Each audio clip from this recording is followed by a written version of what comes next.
The dust kicked up by her worn boots settled slowly in the still afternoon air as Sarah Mitchell stepped down from the supply wagon. The driver, a weathered man named Pete who made the monthly run between towns, tipped his hat and clicked his tongue at the horses. Without another word, he turned the wagon around and headed back down the winding trail, leaving Sarah standing alone beside a pile of supplies and the skeleton of what would become her new home. She pulled her shawl tighter around her shoulders and surveyed the empty landscape stretching in every direction. Rolling hills covered in brown grass swayed in the gentle breeze, broken only by scattered clusters of oak trees and the distant outline of mountains. The silence felt overwhelming after months of living in crowded boarding houses and noisy train stations. Sarah had traveled nearly 2,000 miles to reach this remote corner of California, carrying nothing but her deceased husband's tools, a small inheritance, and a fierce determination to start over. The land had cost her almost everything she owned, but it was hers now. 160 acres of possibility, purchased sight unseen through a land office advertisement that promised fertile soil and abundant water. Looking at the rough wooden frame that Pete had helped unload from previous trips, Sarah wondered if she had made a terrible mistake. The structure barely resembled a house. It was more like the beginning of a barn, with 4 walls and gaps where windows and doors should be. But it was shelter, and she had built things before. Her late husband, Thomas, had been a carpenter back in Ohio. During their 5 years of marriage, he had taught her to use his tools, to measure twice and cut once, to understand how wood joined together to create something solid and lasting. She never imagined she would need those skills to build her own home in the wilderness, but life had a way of preparing people for challenges they never saw coming. Thomas had died in a factory accident 18 months ago, leaving Sarah with debts she could not pay, and a mother-in-law who made it clear that a childless widow had no place in their family home. The insurance money had barely covered the funeral expenses, and the factory owners claimed no responsibility for the faulty machinery that had crushed her husband's legs. Sarah had spent months working as a seamstress in Columbus, saving every penny and sleeping in a shared room above the shop. The other women who worked there spoke constantly of their dreams of finding good husbands, but Sarah had already loved and lost. She wanted something different now. She wanted independence. The advertisement in the newspaper had caught her attention on a particularly cold February morning. Land for sale, California territory, good soil, mild climate, room to grow. The description had been brief, but the price was reasonable, and the land office representative had assured her that single women could indeed own property in California. Now, standing in the fading afternoon light with her supplies scattered around her feet, Sarah realized that room to grow might have been an optimistic way of describing the middle of nowhere. She picked up Thomas's hammer and felt its familiar weight in her hand. The handle was smooth and dark from years of use, and holding it made her feel connected to him somehow. She had work to do before darkness fell. Sarah spent the remaining daylight hours organizing her supplies and figuring out which tools she would need first. She had brought flour, beans, salt pork, and other basics that would last her several months. There was also a small cast-iron stove that Pete had delivered 2 weeks earlier, along with enough stovepipe to vent it properly. The water situation worried her most. The land office had mentioned a creek, but Sarah had not found it yet. She had brought several barrels for water storage, but they were nearly empty after the long journey. Tomorrow she would have to explore her property more thoroughly. As the sun began to set behind the western hills, Sarah lit a small oil lamp and continued working. She managed to install a temporary door and hung a blanket across the largest window opening. It was not much, but it would keep out the worst of the night air. The coyotes started howling just after full darkness fell. Sarah had heard them before during her journey west, but they sounded different now, closer, more numerous. She added wood to the small fire she had built outside the cabin and tried to ignore the way the sound made her skin crawl. She was stirring a pot of beans when she heard the hoofbeats. At first, Sarah thought it might be Pete returning for something he had forgotten. But the rhythm was wrong. This horse was moving at a steady walk, not the quick trot of someone in a hurry. She stood slowly, keeping the fire between herself and the darkness beyond. "Hello, the camp," called a deep voice from somewhere out in the night. "I saw your fire from the ridge." Sarah's heart hammered against her ribs. She had no weapon except Thomas's tools, and a hammer would not do much good against someone on horseback. But running would be pointless. There was nowhere to go. "I'm armed," she called back, hoping her voice sounded steadier than she felt. A low chuckle drifted out of the darkness. "I'm sure you are, ma'am. I'm just being neighborly. Name's Daniel Patterson. I own the spread to the south of here." A man rode slowly into the circle of firelight, and Sarah got her first look at her unexpected visitor. He was probably 40 years old, with dark hair that was just beginning to show gray at the temples. He wore a clean white shirt under a leather vest, and his boots and saddle looked expensive. Everything about him suggested prosperity and confidence. But it was his eyes that caught Sarah's attention.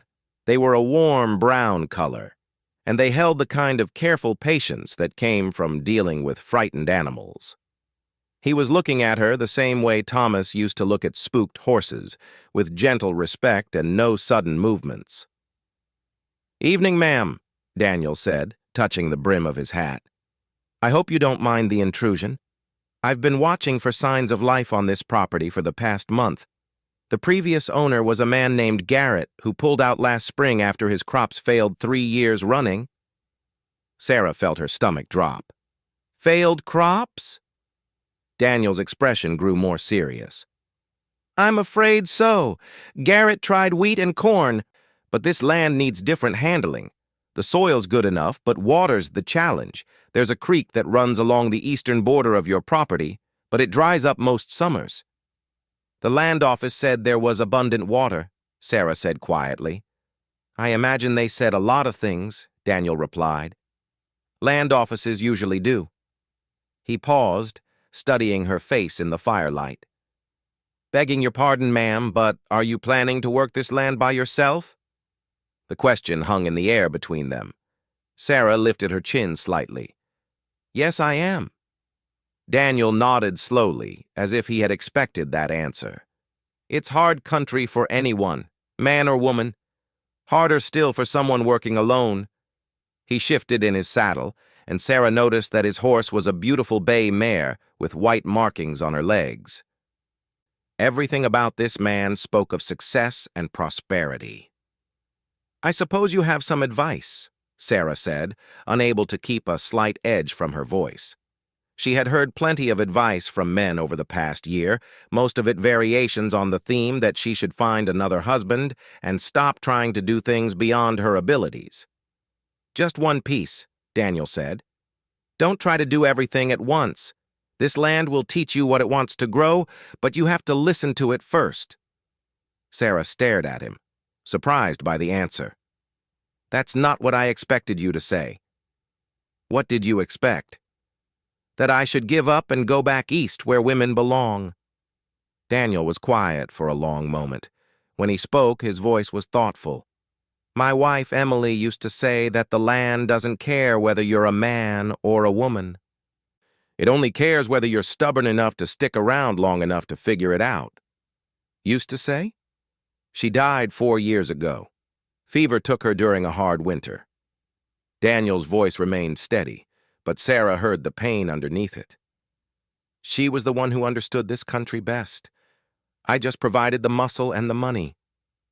Sarah felt some of her defensive anger fade. "I'm sorry for your loss." "Thank you." Daniel gathered his reins, preparing to leave. "Ma'am, I know you don't know me from Adam, but I want you to know that you have a neighbor if you need one. My ranch is about 3 miles south of here. Follow the creek bed when you find it, and it will lead you straight to my property." "Why would you help a stranger?" Daniel's smile was sad but genuine. "Because Emily would have liked you." and because everyone out here was a stranger once.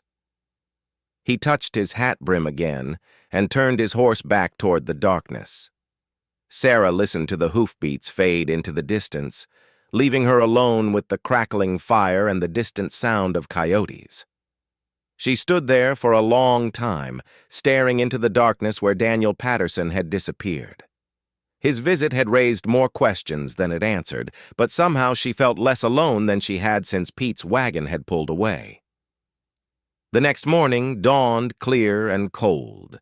Sarah woke up stiff and sore on the narrow cot she had set up inside the cabin, but she felt more rested than she had expected. The beans from the night before had turned out better than usual, and she still had enough coffee for several more days. She spent the morning exploring her property, looking for the creek that Daniel had mentioned. She found it about a quarter-mile east of the cabin, hidden behind a line of cottonwood trees. The water was running clear and cold, but Sarah could see that the creek bed was much wider than the current stream. During dry years, there might be very little water indeed. Sarah followed the creek south for about an hour, curious about her neighbor's property. She crested a low hill and stopped in amazement. Daniel Patterson's ranch spread out before her like something from a picture book. A large white farmhouse sat in a grove of oak trees, surrounded by well-maintained outbuildings and corrals. Cattle grazed in fenced pastures that stretched as far as she could see. This was what prosperity looked like on the frontier.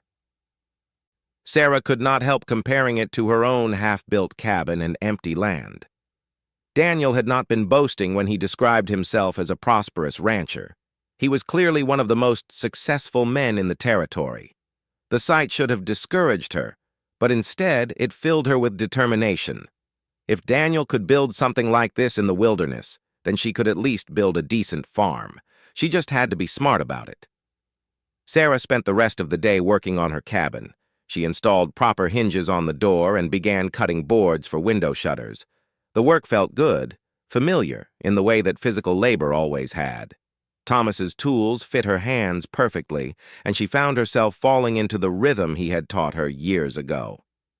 She was measuring a board when she heard riders approaching. This time there were several horses, and they were not moving with the careful politeness that Daniel had shown the night before. Sarah set down her saw and walked to the door of the cabin. 3 men rode into her yard without invitation. They were rough-looking characters with unkempt beards and clothes that had seen better days. The man in the lead was tall and thin, with pale eyes that reminded Sarah of a snake. His companions looked like the kind of men who spent their time in saloons and gambling halls. "Well, look here," said the thin man, his voice carrying a mocking tone. "Garrett's old place finally got itself a new owner. Though I got to say, ma'am, you don't look like much of a farmer." Sarah kept her expression neutral, but her mind raced. These men were trouble. She could feel it in the way they looked at her, in the casual arrogance of their posture. "Gentlemen, this is private property. I'll have to ask you to state your business or move on." The thin man laughed. "Hear that, boys? She wants us to state our business. That's real formal for someone living in a half-built shack." "What do you want?" Sarah asked directly. "Name's Hank Morrison," the man said. "These are my associates, Pete and Jake. We've been keeping an eye on this property for the past few months, making sure nobody came along to cause trouble. Providing security, you might say." "I didn't ask for security." "Course not, but you're going to want it now. This is rough country, ma'am. All sorts of things can happen to someone living out here all alone. Accidents, you might say. Animals getting spooked. Fires starting up for no good reason." The threat was clear, and Sarah felt her temper rising. She had dealt with men like this before, back in Ohio. Bullies who thought they could intimidate a woman living alone. "Get off my land," she said quietly. Morrison's smile turned nasty. "See, that's not very neighborly. We're offering you protection and you're being ungrateful. Makes a man think maybe you don't appreciate good advice." One of his companions, a heavy-set man with graying whiskers, urged his horse closer to the cabin. Pretty lady like you shouldn't be out here by herself anyway. Maybe what you need is a husband to take proper care of you. Sarah's hand closed around the handle of the hammer she had left leaning against the doorframe. I said, get off my land. Morrison's eyes glittered with amusement. Or what? You going to hammer us to death? Sarah was about to respond when she heard a fourth horse approaching at a fast gallop. The three men turned to look, and their expressions changed immediately. Daniel Patterson rode into the yard with the easy confidence of a man who owned everything he could see. Morrison, Daniel said, his voice flat and cold. What are you doing on Miss Mitchell's property? Just being neighborly, Patterson, Morrison replied, but Sarah noticed that he seemed less confident now. Welcoming the new owner to the territory. I'm sure you were. Daniel's horse pranced sideways, and Sarah saw that he was wearing a gun belt now. The revolver looked well used and well cared for. But your welcome seems to be over. Time for you to move along. Morrison's jaw tightened. This isn't your property, Patterson. You got no right to tell us to leave. Miss Mitchell already told you to leave. I'm just making sure you heard her correctly. The tension in the yard was thick enough to cut. Sarah watched the interplay between the men and realized that there was history here she did not understand. Morrison clearly resented Daniel's authority, but he was also afraid of him. Come on, boys, Morrison said finally. We've got other places to be. He looked at Sarah one more time. Ma'am, you think about what we said. This is dangerous country for someone all alone. The three men rode away without looking back, but Sarah knew they would return. Men like Morrison always came back until someone made them understand that they were not welcome. Daniel dismounted and walked over to where Sarah stood by the cabin door. You handled that well, he said. Morrison's been causing trouble in this territory for years, but he's careful not to cross any lines that would bring the law down on him. What did he want? Money, most likely.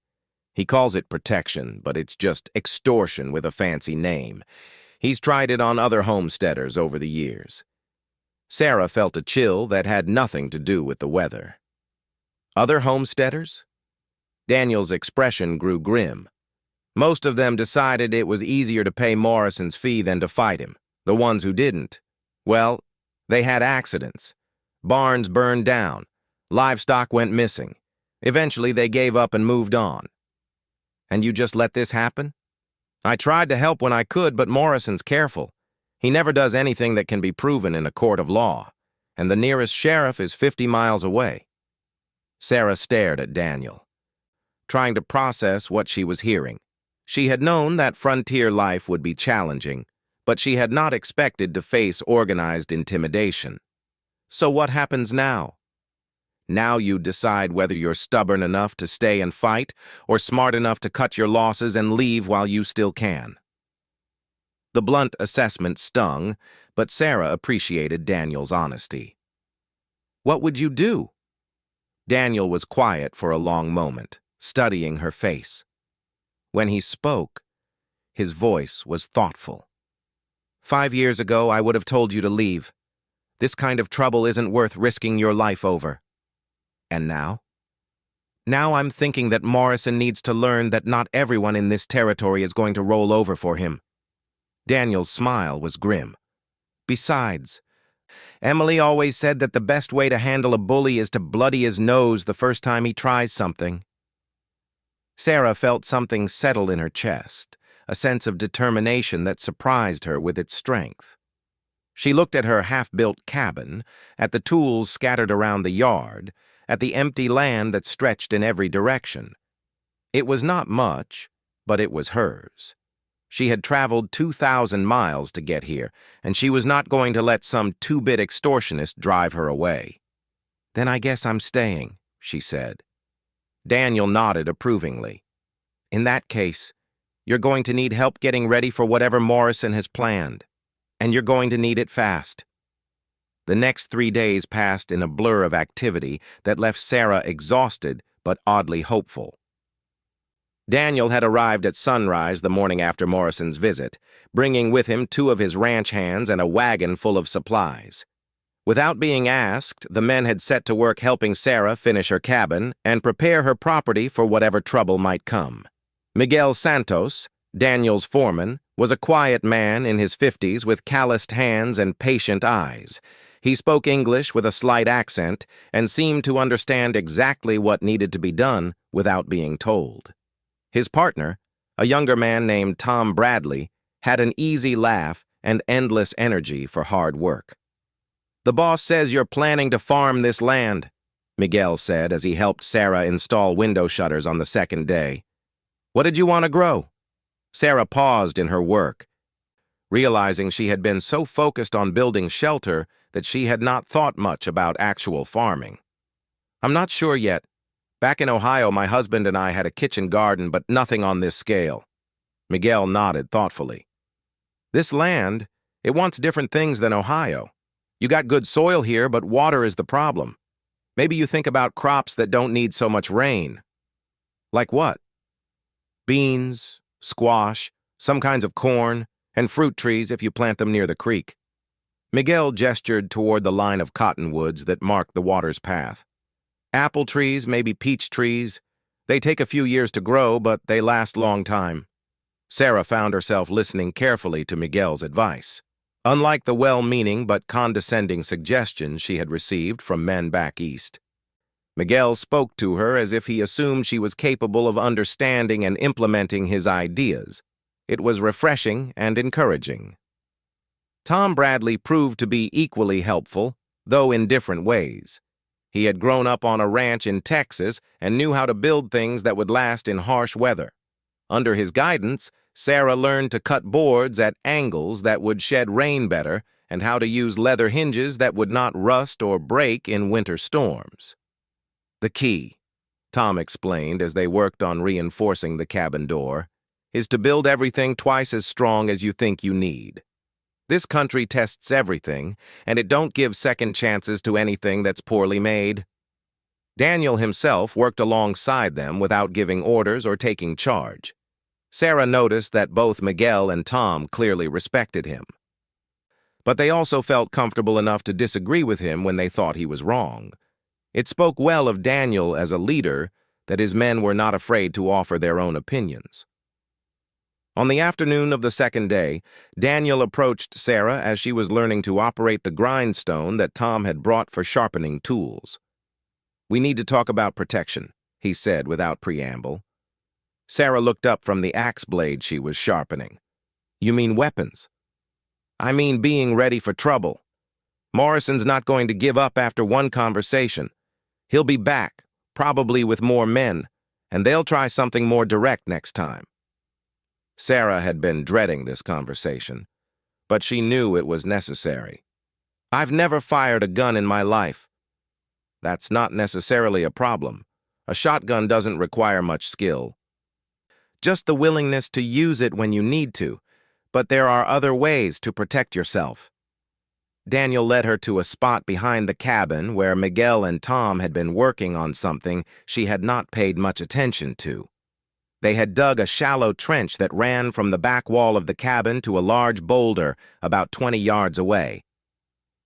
"If someone comes looking for trouble," Daniel explained, "you need a way to get from your cabin to cover without being seen. This trench will keep you hidden while you move." Sarah stared at the earthwork, impressed despite herself. "You've thought of everything." "Not everything. But Emily taught me that being prepared is better than being sorry." Daniel's voice grew softer when he mentioned his wife, and Sarah found herself wondering what kind of woman she had been. "What was she like?" Sarah asked impulsively. Daniel was quiet for so long that Sarah thought he was not going to answer. When he finally spoke, his words came slowly, as if he was being careful to get them exactly right. "Emily was fearless, I suppose. Not reckless, but she was never afraid to try something new or stand up for what she believed in. She came west from Virginia with her first husband, who died in a mine accident. Most women would have gone back home after that, but Emily decided to stay. How did you meet her? She was trying to run a boarding house by herself. I was trying to build a ranch with no idea how to cook or keep house. We struck a deal where I would provide meat and firewood, and she would feed my ranch hands when they came to town. It was supposed to be a business arrangement. Daniel's smile was soft with memory. But Emily had opinions about how I was running my ranch, and she was not shy about sharing them. She convinced me to try different breeds of cattle, to plant hay instead of expecting the natural grass to feed my herds through winter. Half my success came from following her advice. Sarah felt a stab of something that might have been jealousy, which surprised her. She barely knew Daniel Patterson, and she had no claim on his affections. But hearing him speak about his late wife with such obvious love and respect made Sarah acutely aware of her own loneliness. "She sounds like a remarkable woman," Sarah said quietly. "She was, and she would have liked you, I think." Emily always respected people who were willing to work hard for what they wanted. Before Sarah could respond, Tom Bradley came running around the corner of the cabin with an expression of urgent concern. "Boss, we've got riders coming from the north. Looks like Morrison, and he's brought more friends this time." Daniel's demeanor changed instantly. The relaxed, conversational man disappeared, replaced by someone focused and dangerous. "How many?" "6, maybe 7. They're still about a mile out, but they're heading straight for us." Daniel turned to Sarah. "Get in the cabin and stay away from the windows. Miguel, you and Tom take positions behind the water barrels. Nobody shoots unless I give the word, but be ready." Sarah started toward the cabin, then stopped. "Daniel, this is my property. If there's going to be trouble, you should stay alive," Daniel said firmly. "Morrison's not going to hurt me. I own too much land and know too many important people. But you're a different story. Promise me you'll stay hidden." Sarah wanted to argue, but the logic was sound. She nodded reluctantly and headed for the cabin. Before she went inside, she grabbed the shotgun that Daniel had brought for her and checked to make sure it was loaded. From her position near a window, Sarah could see the riders approaching. Morrison was in the lead, just as Tom had said, but he had brought 6 other men with him.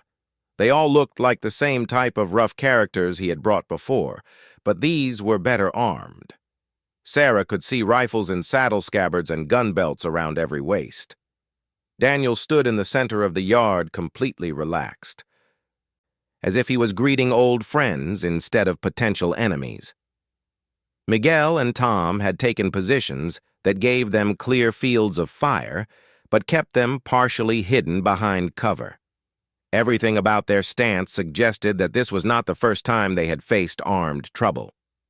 Morrison pulled his horse to a stop about 10 feet from Daniel. His pale eyes swept the yard, taking in the defensive preparations and the well-armed ranch hands. When he spoke, his voice carried none of the mocking humor from his previous visit. "Patterson, you've got no business interfering in matters that don't concern you." "Miss Mitchell is my neighbor," Daniel replied calmly. "Her business concerns me." "That's so? Well, maybe it's time you learned to mind your own affairs?" Daniel's smile was cold. "I've been minding my own affairs for 15 years in this territory, Morrison. I've built the largest ranch between here and Sacramento, and I've done it without bothering anyone who wasn't bothering me first. You, on the other hand, have been a problem for everyone who's tried to make an honest living around here." Morrison's face flushed with anger. "You think because you've got money and cattle that you can tell the rest of us how to live?" "I think that because I've got money and cattle, I can protect my neighbors from men who try to profit from intimidation and fear." The confrontation was clearly escalating beyond words. Sarah could see Morrison's men shifting in their saddles, hands moving closer to weapons. She gripped the shotgun tighter and tried to remember everything Daniel had told her about using it. "This ain't over, Patterson," Morrison said finally. You can't watch over every homesteader in the territory. Sooner or later, we'll find a way to collect what we're owed. Nobody owes you anything, Morrison. And if I hear about any accidents or mysterious fires in this area, I'll know exactly where to look for answers. Morrison jerked his reins and turned his horse around. Come on, boys. We'll finish this another time. The 7 men rode away at a fast trot, but Sarah noticed that they headed north instead of west, toward the main road. That suggested they were planning to circle around and approach her property from a different direction. Daniel must have reached the same conclusion. As soon as the riders disappeared over the ridge, he turned to his men. Tom, ride back to the ranch and bring Charlie and Roberto. Tell them to bring rifles and extra ammunition. Miguel, you and I are going to scout the area and see where Morrison's planning to make his next move. What about me? Sarah asked, emerging from the cabin. Daniel frowned. You're going to stay here and keep watch. If you see anyone approaching, fire 1 shot in the air. We'll hear it and come running. Sarah wanted to object, but she could see the wisdom in having someone guard the cabin. How long will you be gone? Not long. An hour at most. Daniel mounted his horse and checked his rifle. Sarah, remember what I told you about the shotgun. If someone gets close enough to threaten you, don't hesitate to use it. Sarah nodded, but her mouth felt dry. She had never shot at another person, and she hoped she would not have to start today. Daniel and Miguel rode off toward the north, following the trail Morrison's men had taken. Sarah was left alone with her thoughts and the loaded shotgun. She positioned herself near a window where she could see in all directions and tried to stay calm. The waiting was the worst part. Every sound made her jump. Wind in the trees, a hawk calling from somewhere overhead, the distant lowing of cattle from Daniel's ranch. Sarah found herself thinking about Thomas, wondering what he would have done in this situation. He had been a peaceful man who settled disputes with words rather than violence. But he had also been protective of the people he cared about. The thought surprised her. When had she started thinking of Daniel as someone she cared about? 3 days ago, he had been a stranger. Now she was worried about his safety and grateful for his protection. The realization unsettled her in ways she had not expected. A gunshot echoed from somewhere to the north, followed quickly by 2 more. Sarah's heart jumped, and she gripped the shotgun tighter. Were Daniel and Miguel in trouble? Should she fire a warning shot? She strained to listen, but heard nothing except her own rapid heartbeat. 20 minutes later, she heard horses approaching from the south. Sarah raised the shotgun and prepared to fire, then relaxed as she recognized Daniel's bay mare. He and Miguel were both unharmed, though they looked grim. What happened? Sarah asked as they dismounted. We found their camp, Daniel said. Morrison left 2 men to watch this place while he took the others to town, probably planning to come back after dark with more help. You shot them? Shot over their heads, Miguel corrected. Sent them running back to town with a message for Morrison. Daniel walked over to Sarah, his expression serious. This is escalating faster than I expected. Morrison's not going to back down, and he's bringing in reinforcements from other parts of the territory. You need to decide right now whether you want to keep fighting or cut your losses. Sarah looked around at the cabin she had been working so hard to complete, at the land she had paid almost everything she owned to acquire, at the creek that would water the crops and fruit trees she hoped to plant.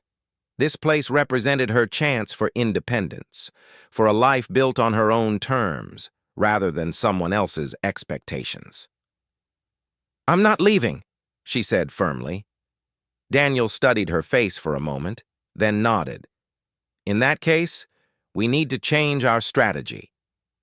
Playing defense isn't going to work against someone like Morrison. He's got too many men and too much time. We need to take the fight to him. What do you mean? I mean, we're going to make Morrison understand that threatening my neighbors is bad for his health. Miguel grinned at Daniel's words, and Sarah realized that the quiet foreman was looking forward to the confrontation. What do you want us to do, boss? First, we're going to make sure Sarah's property is secure. Then we're going to pay a visit to Morrison's camp and explain some basic facts about how things work in this territory. Sarah felt a mixture of excitement and fear at Daniel's words. She had never been involved in anything more violent than shooing chickens out of her garden, but she was discovering that she had more fight in her than she had realized. "I want to come with you," she said impulsively. Daniel shook his head immediately. "Absolutely not. This could get dangerous, and Morrison's men won't show any mercy to a woman." "They're not showing mercy to me anyway," Sarah pointed out. "And this is my fight as much as yours." "Sarah—" "No." Sarah's voice was firm. "You said Emily was fearless, that she stood up for what she believed in. Well, I believe in the right to live on my own land without paying tribute to bullies. And I'm not going to hide in my cabin while other people fight my battles." Daniel stared at her for a long moment, and Sarah could see him reassessing her. When he finally spoke, his voice carried a note of respect that had not been there before. "Emily would have said exactly the same thing," he admitted. "All right, but you follow orders. No questions asked. If I tell you to get down, you get down. If I tell you to run, you run. Agreed?" "Agreed." Miguel was already checking his rifle and making sure he had extra ammunition. "When do we go?" Daniel looked at the sun, which was beginning to sink toward the western horizon. "We'll wait until full dark. Morrison's expecting us to sit here and defend this place. He won't be ready for us to come looking for him." As they made their final preparations, Sarah found herself watching Daniel with new eyes. There was a competence about him that went beyond simple prosperity. This was a man who had built something significant in hostile territory and held on to it against all challenges. He was also, she realized, quite handsome when he was focused and determined. The thought made Sarah blush, and she forced herself to concentrate on cleaning and checking the shotgun. She had more immediate concerns than Daniel Patterson's brown eyes and capable hands. But as the sun set behind the hills and they prepared to ride out into the darkness, Sarah could not shake the feeling that her life was about to change in ways she had never imagined. Tom Bradley arrived with the additional men just as full darkness fell. Charlie and Roberto were cut from the same cloth as Miguel, quiet, competent, and absolutely loyal to Daniel. They listened to his explanation of the situation without comment, then methodically checked their weapons and prepared for whatever was coming. "Morrison's holed up about 3 miles northwest of here," Daniel explained to the group. "He's got maybe 8 or 9 men with him, and they're not expecting trouble. We're going to surround their camp and convince them to leave the territory." "And if they don't want to be convinced?" Tom asked. Daniel's smile was grim. "Then we'll be more persuasive." Sarah mounted the gentle mare that Daniel had brought for her and checked the shotgun one more time. As they rode out into the darkness, she felt a strange sense of anticipation. For the first time since Thomas's death, she was not running from trouble or trying to hide from difficulty. She was riding toward it with good people beside her, ready to fight for something that mattered. The thought should have terrified her. Instead, as she followed Daniel Patterson into the night, Sarah Mitchell discovered that she felt more alive than she had in months. Morrison's camp was located in a grove of trees beside a small stream, hidden from casual observation, but poorly positioned for defense. Sarah could see the orange glow of their campfire from almost a quarter-mile away, and the sound of rough laughter and loud conversation carried clearly through the still night air. Daniel raised his hand, signaling the group to stop. They dismounted and tied their horses to low branches, then gathered around him for final instructions. "Miguel and Charlie will circle around to the north," Daniel whispered. "Tom and Roberto take the south. Sarah and I will approach from the east. Wait for my signal before you move in." "What's the signal?" Sarah asked quietly. "You'll know it when you hear it." Daniel led Sarah through the trees toward the edge of Morrison's camp. As they got closer, she could see that Morrison had indeed brought reinforcements. There were 11 men scattered around the fire, passing bottles and cleaning weapons. Several of them looked like the type of drifters and troublemakers who could be hired for violence if the price was right. "Remember," Daniel whispered as they crept closer, "we want to end this without bloodshed if possible. But if shooting starts, get behind that fallen log and stay down." Sarah nodded, her heart pounding so hard she was sure everyone in the camp would hear it. She had never imagined herself crouched in the darkness preparing for a gunfight. But here she was.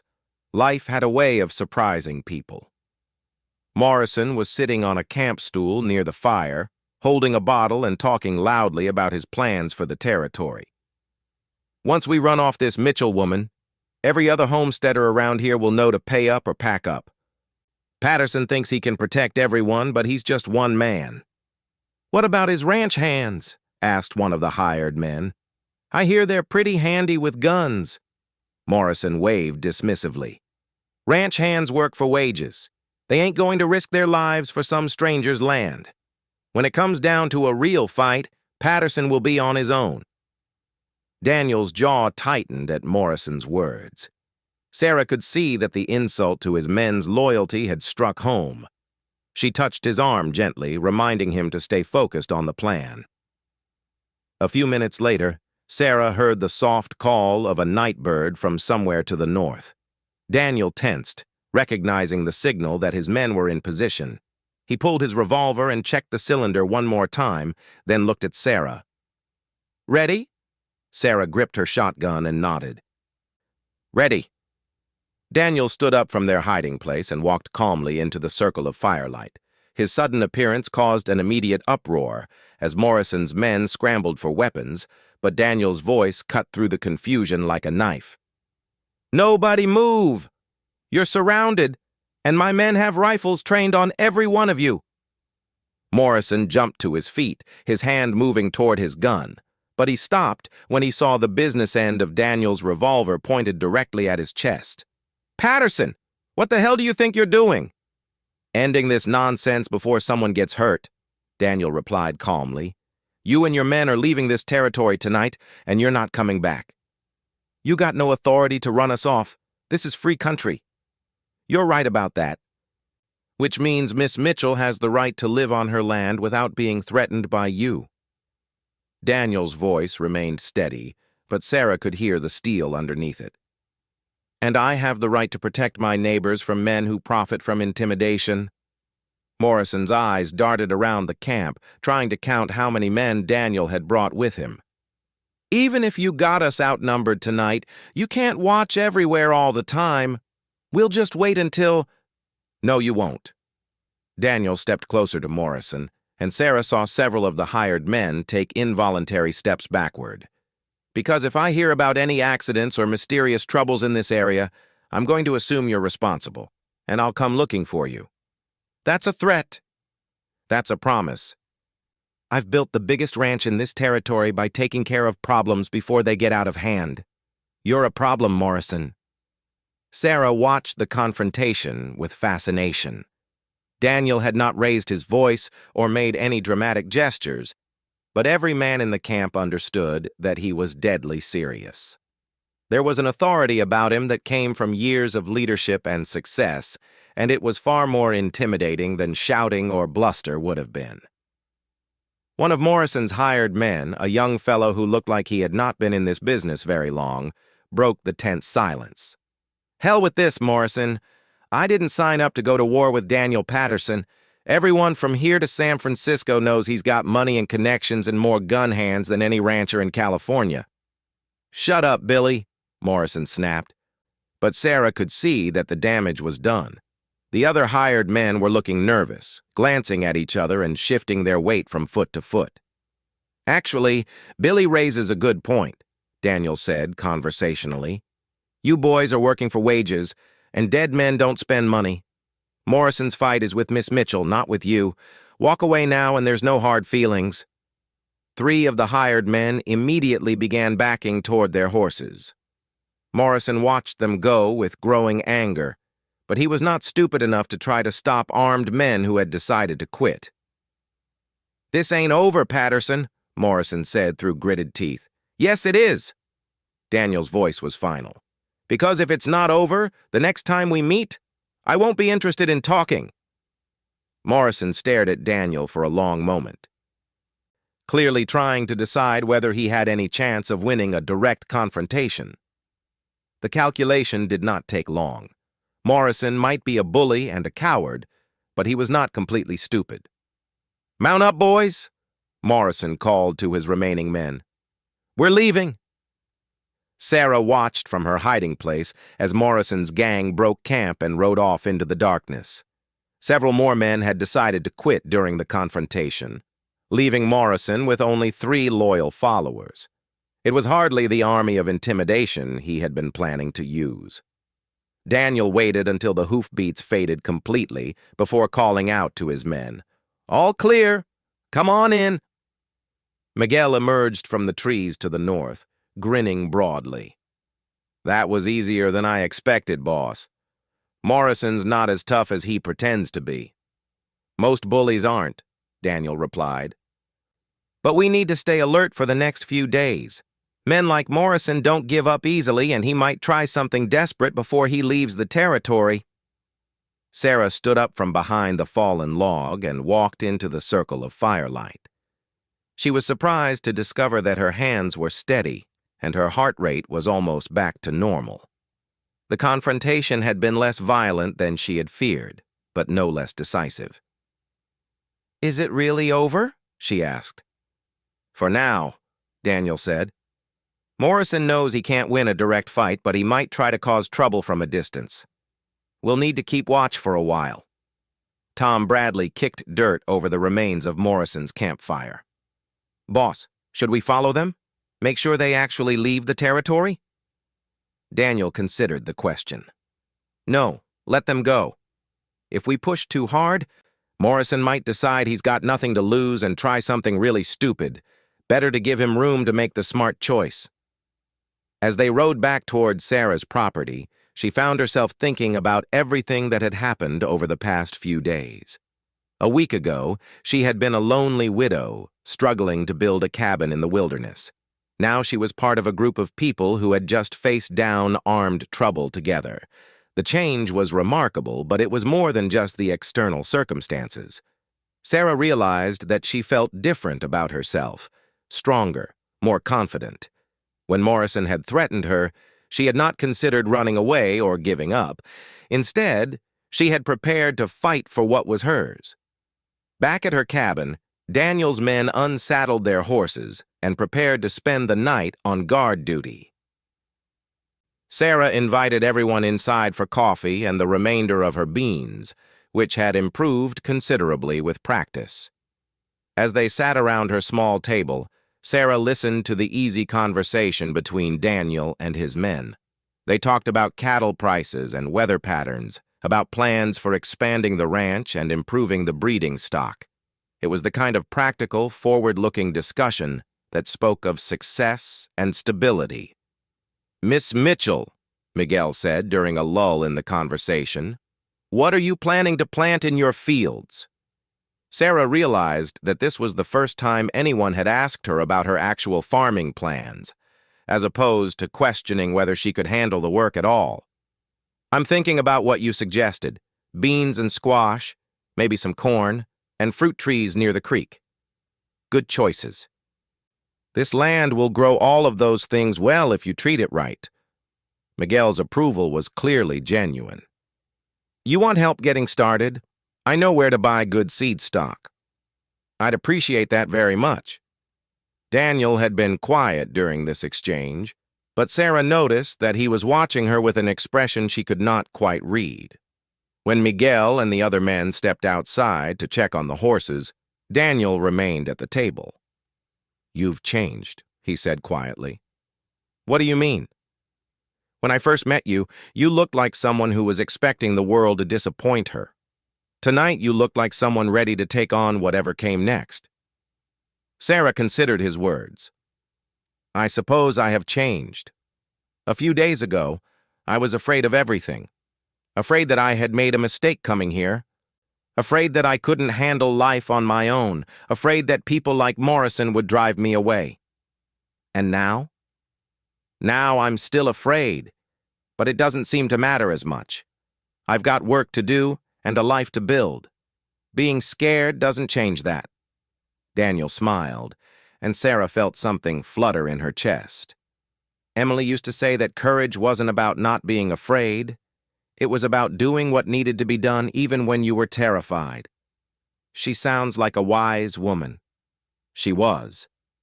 Daniel paused, seeming to choose his words carefully.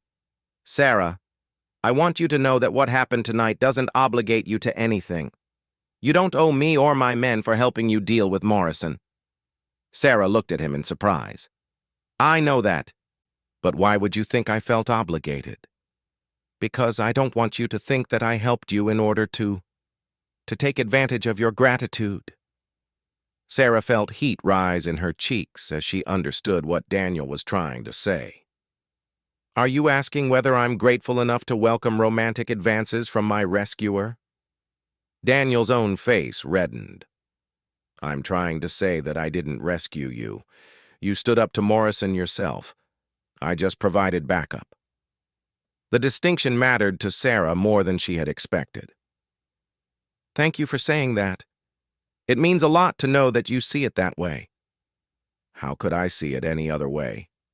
You could have taken Morrison's money and avoided all this trouble. Instead, you decided to fight for your independence. That took real courage.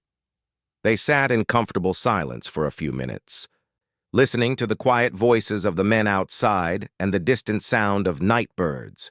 Finally, Daniel stood up from the table. I should let you get some rest. Tomorrow we'll help you finish the cabin and start planting your crops. Daniel? Sarah's voice stopped him at the door. Thank you. For everything. He nodded and stepped outside, leaving Sarah alone with her thoughts and the lingering warmth of his presence. The next several days passed peacefully. Daniel's men returned to their regular ranch duties, but Daniel himself continued to visit Sarah's property daily, helping her complete the cabin and plan her farming operation. There was no sign of Morrison or his remaining followers, and gradually the tension began to ease. Sarah found herself looking forward to Daniel's visits with an anticipation that surprised her. He was good company, knowledgeable about farming and ranching, and possessed of a dry sense of humor that emerged once he relaxed.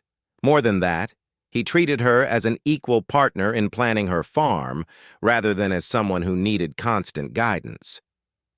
I've been thinking about those fruit trees, Daniel said one afternoon as they walked along the creek. If you plant them here, where the creek bends, they'll get water even during dry years. Sarah studied the location he was indicating. How long before they produce fruit? Apple trees, maybe 3 or 4 years. Peach trees a little sooner. It's an investment in the future. I like that. The idea of planting something that will be here long after I'm gone. Daniel glanced at her. Planning to go somewhere? No, but nobody lives forever. I want to leave something behind that will benefit whoever comes after me. Daniel nodded approvingly. That's a good way to think about land ownership. Emily always said that we don't really own the land, we just take care of it for the next generation. As they walked back toward the cabin, Sarah found herself studying Daniel's profile. He was a handsome man, no question about that, but it was more than his appearance that drew her attention. There was a solidity about him, a sense of rootedness that made her feel safe and settled. The realization that she was developing feelings for Daniel Patterson both excited and frightened Sarah. She had loved Thomas deeply, and his death had left a hole in her life that she had assumed would never be filled. The idea that she might be capable of loving someone else was unexpected and complicated. Daniel, she said impulsively, why did you really help me with Morrison? He stopped walking and turned to face her. What do you mean? I mean, there must be homesteaders who have problems all over this territory. You can't protect everyone. So why me? Daniel was quiet for so long that Sarah wondered if he was going to answer at all. When he finally spoke, his words came slowly, as if he was being careful to get them exactly right. At first, it was because Morrison needed to be stopped, and you gave me a good excuse to do it. But after I got to know you— Daniel paused, looking out across the rolling hills. Sarah, I've been alone for 4 years. I thought I was content with that. But watching you build a life here has reminded me of what I've been missing. Sarah felt her heart begin to race. What have you been missing? Partnership. Someone to share the work and the worries and the small victories. Someone to plan for the future with. Daniel? Sarah's voice was softer than she had intended. I know it's too soon, Daniel said quickly. You've just gotten your independence, and the last thing you need is some man trying to take it away from you. But I wanted you to know how I feel. Sarah studied his face, seeing the uncertainty and hope in his brown eyes. This was not the confident rancher who had faced down Morrison's gang. This was a man taking an emotional risk, and she could see that it cost him something to make himself vulnerable. You're not trying to take away my independence, she said quietly. You're the first man I've met who seems to understand that I can be independent and still want companionship. Daniel's expression brightened. Does that mean? It means I care about you too, Sarah admitted. More than I expected to. More than I thought I was ready for. Daniel stepped closer, and Sarah found herself looking up into his eyes. Sarah, I don't want to rush you into anything. But I also don't want to pretend that I don't hope for a future that includes both of us. Sarah felt tears prick at the corners of her eyes, though she was not sure whether they were tears of happiness or fear. Sometimes I feel so alone out here, like I'm the only person for miles around. Daniel reached out and gently touched her cheek. You're not alone, not anymore. You have me. The words were simple, but they carried the weight of everything Sarah had been hoping to hear without realizing it.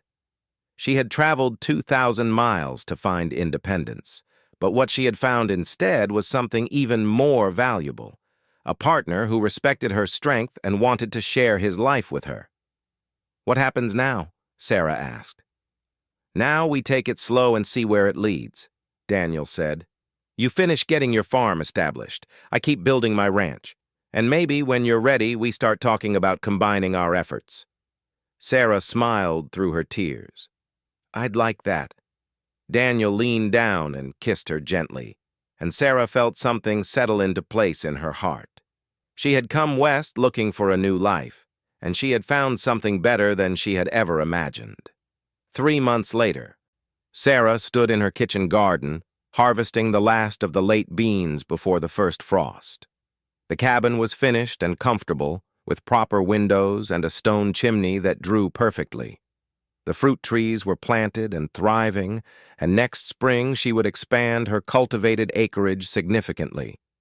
Daniel had been as good as his word, giving her the time and space to establish herself as an independent farmer before pressing for any deeper commitment. But the relationship between them had grown stronger with each passing day, built on shared work and mutual respect. There had been no further trouble from Morrison, who had apparently decided that other territories offered better opportunities for his particular brand of business. Several new homesteaders had settled in the area, drawn by stories of a place where neighbors looked out for each other and troublemakers were not tolerated. As Sarah worked in her garden, she could see Daniel riding toward her cabin. He visited every few days now, and each time she was struck by how natural his presence felt in her life. They had not talked about marriage yet, but Sarah knew it was only a matter of time. Good harvest? Daniel asked as he dismounted near her garden gate. Better than I expected for the first year, Sarah replied, wiping dirt from her hands. Miguel was right about these varieties. They don't need as much water as I thought. Miguel usually is right about farming. I should listen to him more often. Sarah laughed. You listen to him plenty. Your men respect you because you respect them. Daniel's expression grew more serious. Sarah, I've been thinking about something. Oh?